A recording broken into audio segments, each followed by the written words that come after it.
Well, good morning to you from the port of Felixstowe. We're having a look at stuff today. The thing we're having a look at really today is the dredger that's working alongside berth number 7 at Felixstowe, and that dredger is digging the berth deeper, and it's I'll just get rid of that title for you. Let's knock that out of the way, because it's in the way of the dredger. There we go. The dredger is a machine called Nordic Giant. It can actually get down as low as, I think it's 29 meters into the water, and from that depth it can dig a bucket load of 22 cubic meters of spoil.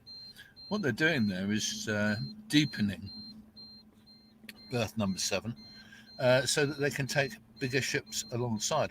They've already raised up the cranes so that they can take the biggest possible ships with the biggest possible loads, and now dropping the bottom of the berth means that they can get bigger ships in. Leave it with you for a moment.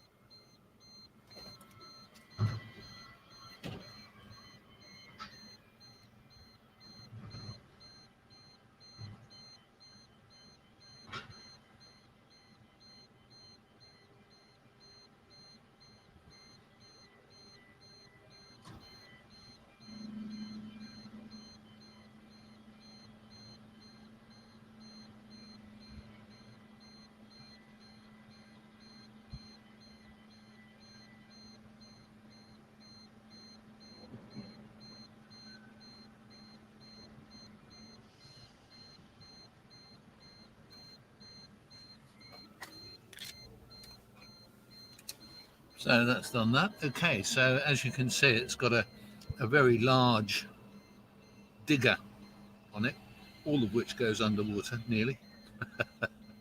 And it really is a massive machine, but sadly you can't really get the scale of it from this shot. I'll try for a better shot and see what we can do.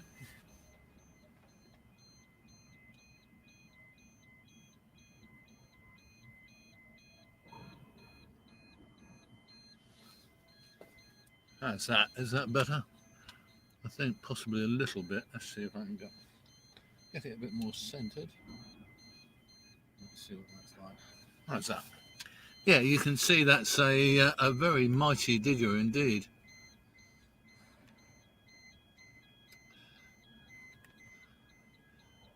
Morning, Sarah.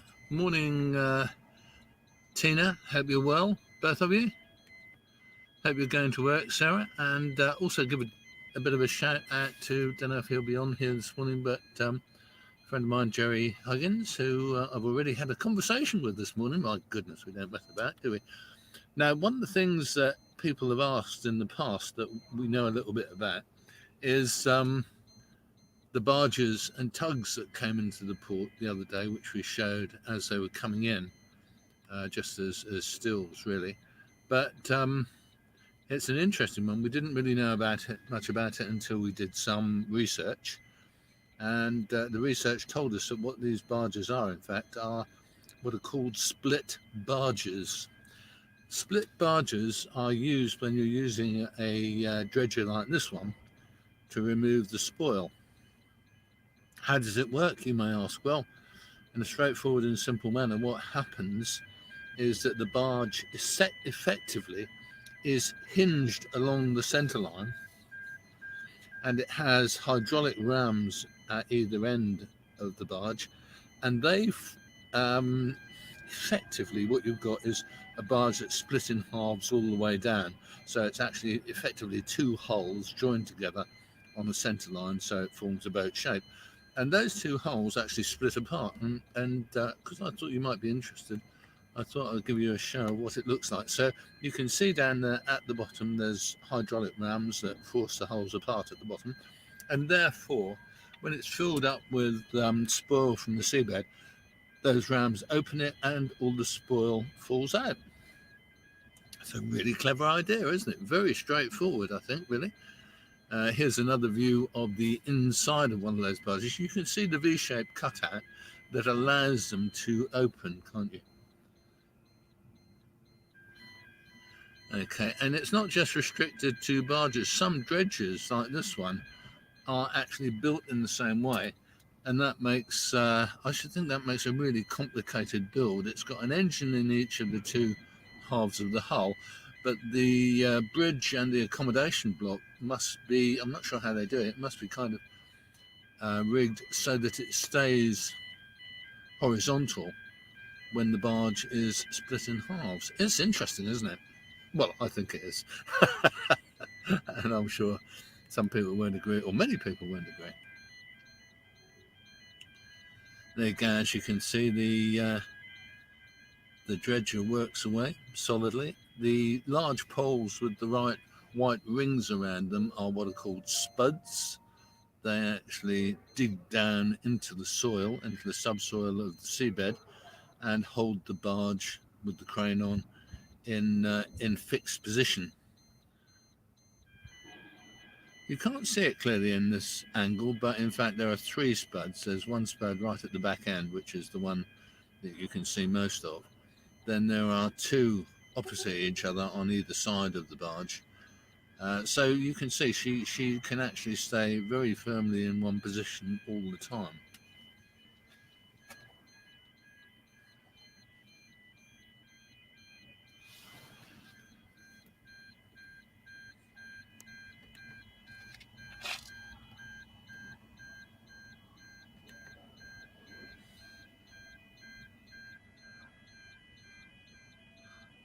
It's a pleasure, Barbara.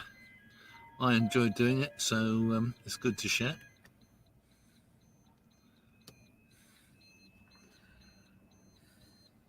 This is about the closest we can get into her, I'm afraid. It's a 50 times zoom on this camera. The small boat you can see that just went out of the picture stupidly is a survey craft, and they more or less seem to be constantly surveying this one. The way this kind of dredging works is more complicated than usual. As regular viewers of Felixstowe Live will know, we have dredgers come in and out of Felixstowe literally all the time, really. 2 or 3 times a year they come in, dredge, and then go away. And what they're doing in those instances is what's called maintenance dredging, which means that they're keeping the channels clear and at the right depth. Very straightforward, in fact. So they follow, in the same way as these boats do, they follow a survey boat that actually looks at the seabed very closely and tells them how deep it is and tells them if any obstructions have appeared, which they sometimes do. And all they do from that point is dredge along the channels, remove any shallowing spots and things like that, and keep the channel clear for the ships. But in this instance, what's happening is that the berth itself is being dug deeper, and digging into the bottom of the riverbed here is quite challenging because it's obviously compacted over centuries or thousands of years, the actual seabed sediment, and you need something with a bit of oomph to dig it out, and you use, in this instance, a backhoe dredger. That's a backhoe like you see on building sites, just mega times busy. The little survey boat has also just popped out from the far side of Nordic Giant, the dredger, and she's just following her path that will tell her how much dredging is left to be done. You see the bucket going across there. I don't think it's the biggest bucket. I think it's a smaller than biggest bucket, which they use to actually dig through hard material, quite tough material. I think they usually have a bigger bucket than that to dredge through softer stuff. And so the digger arm is right down now. The water depth here at berth 7 is currently, I think, about 15 meters, and I think it's going down to 16 or 16 and a half meters, which, when you think about it, is an awful long way down, isn't it? 15 meters, well, about 50 feet. So they're going to dig another 3 or 4 feet or more maybe, so that the very biggest ships can get in or can sit in there at low tide without touching the bottom. The big ships that come in are not like old-fashioned coasters we used to see, which can sit on the bottom. The big ships we see have to sit in the water. They cannot sit on the bottom, otherwise they would do themselves damage.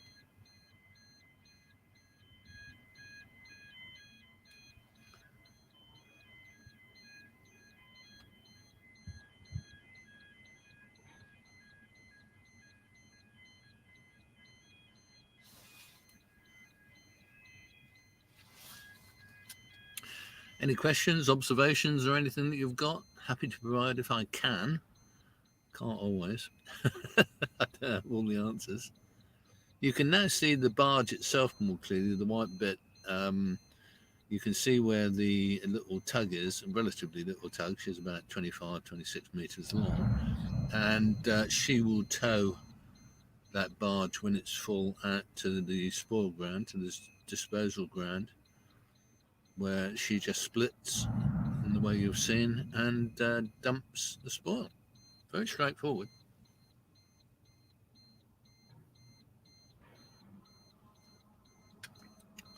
And there's a chain of those tugs. There's a chain of those tugs that bring, or take and bring, the barges in and out. So currently I think there's one or possibly two at sea, and can't see if there's any others about. I don't think there is any other barges about, so they'll just rotate around. So the dredger keeps working as much as possible, because obviously dredgers like this cost, well, tens or hundreds of, well, certainly thousands of pounds an hour to rent and have working for you. So you have to make the maximum possible use of them. I think the current exercise, I don't know how much more goes on beyond this exercise, oops, excuse me, but the current exercise in dredging is probably costing around, I think, the whole program is costing about 90,000.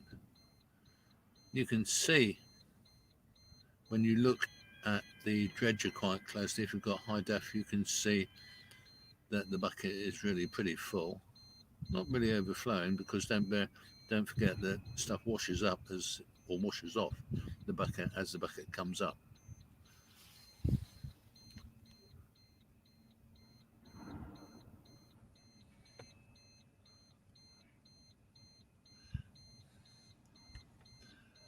Yeah, what's happening, Barbara, is it's dredging, should have explained before, it's dredging what you call a pocket. And a pocket is a low point against the quayside where the ships will remain afloat without risk of touching the bottom throughout the complete low tide and high tide cycle. Let's just go on to your next question. Yeah, it is a problem, isn't it? But back to your original point, no, she's actually effectively dredging.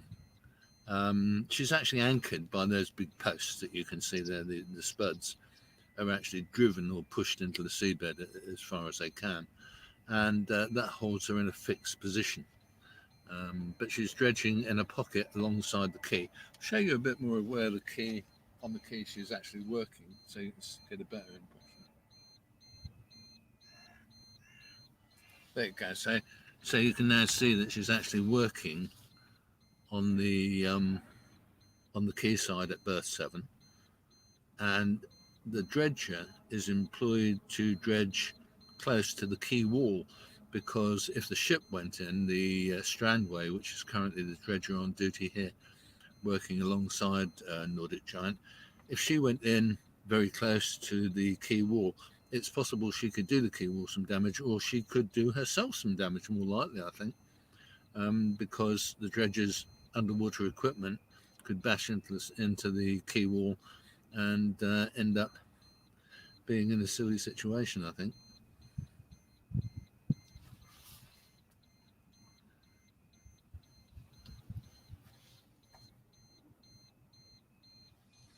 Get back in there. So there you have it. That's what you can see. You'll have to have a look at this on your laptop or something, Barbara, when you get when you get the chance. It's difficult, isn't it? But now you can see that the dredger has actually moved around a bit. She's lifted up one of her spuds, the stern spud. I'm trying to look at what she's doing with the bow ones, can't see, but she's lifted up her stern spud and she's actually using it to drive herself forward, because that spud goes in an angle, and as you can see now it's come upright and it's now, I think, going down again. And so effectively she uses the stern spud to jack herself along the seabed, if you like. A little boat running across the front of the scene, I think, is the Portia, which is a survey vessel, and she's keeping a constant check on the depth of water.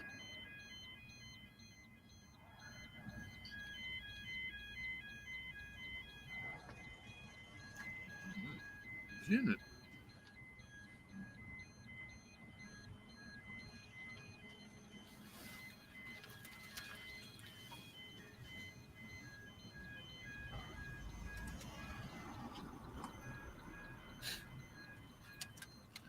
How nice it will be when we can once again come down here and have a cup of tea from the cafe or the kiosk, and maybe even a bacon sandwich. My goodness, that'll be pretty nice.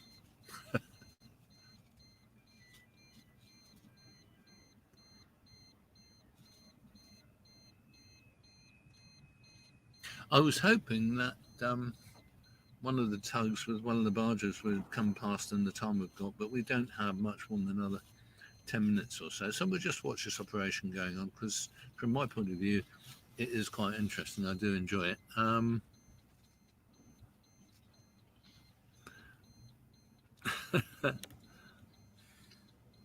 Well, there you are, young Barbara. I'll open my computer and watch.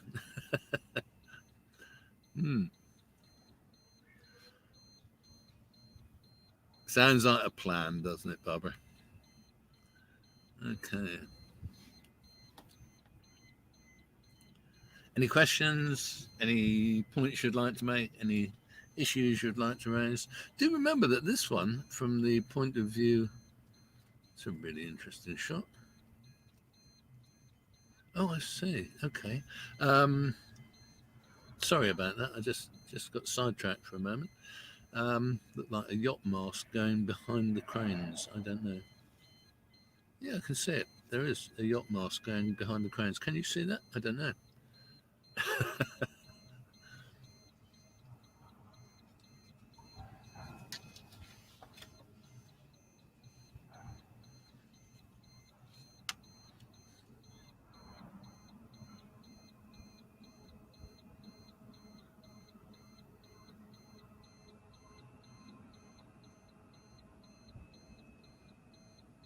If you like this or are enjoying this, we'll do some more. If you like, give us a like or a little hearty thing, and we'd love to hear from you. Going to be here for about another, I guess, 5 or 6 minutes.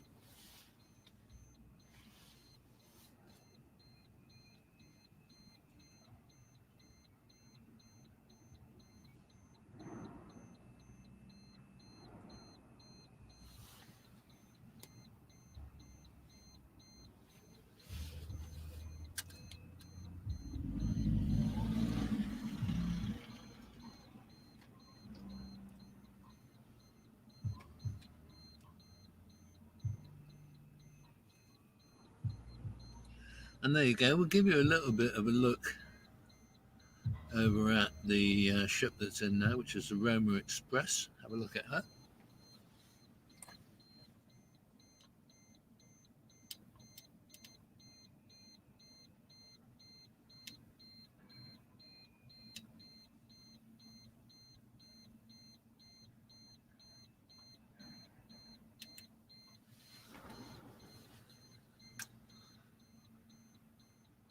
And there you go. That's the current big ship on berth number 9.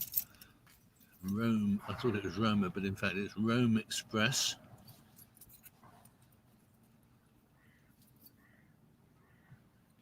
She came in at about 6 o'clock this morning, which is a little bit early for me to get all enthusiastic. So there you go.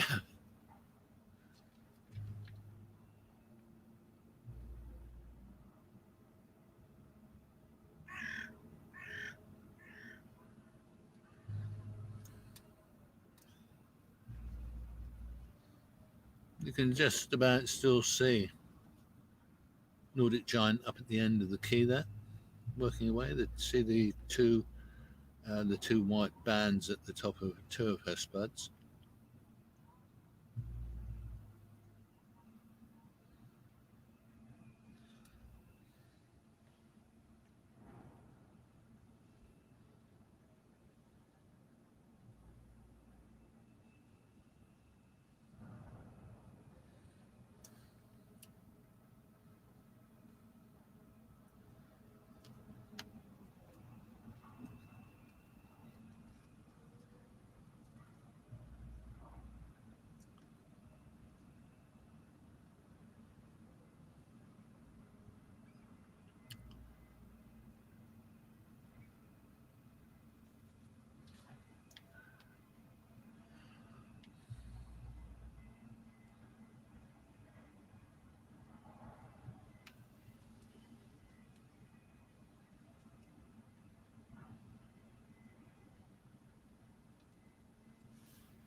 Okay, and I'll just say, Jeremy, nice to speak to you earlier today, and Jeremy Huggins, Jerry, and we'll also say hello to another of our friends who's regularly on here, and Gondola, nice to hear from you again.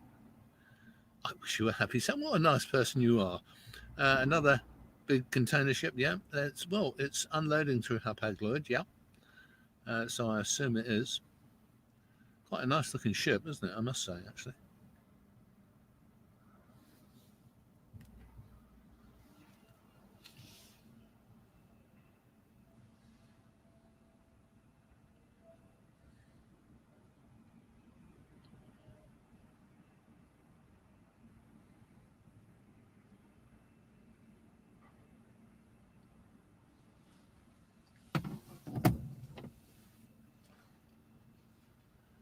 And there you go. That, I think, is going to do us for this morning.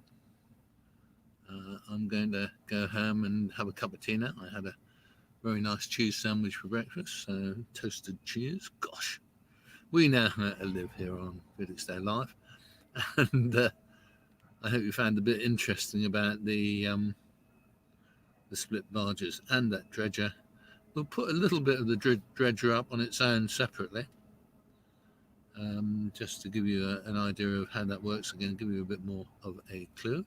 But in the meantime, that's me from the viewpoint. We've been here for about 25 minutes, which I hope you've enjoyed. If you haven't watched it live, then, well, I hope you have an interesting time watching the recording. I'll see you soon. I'm Chris. This is Felixstowe Live. Take care and do stay safe.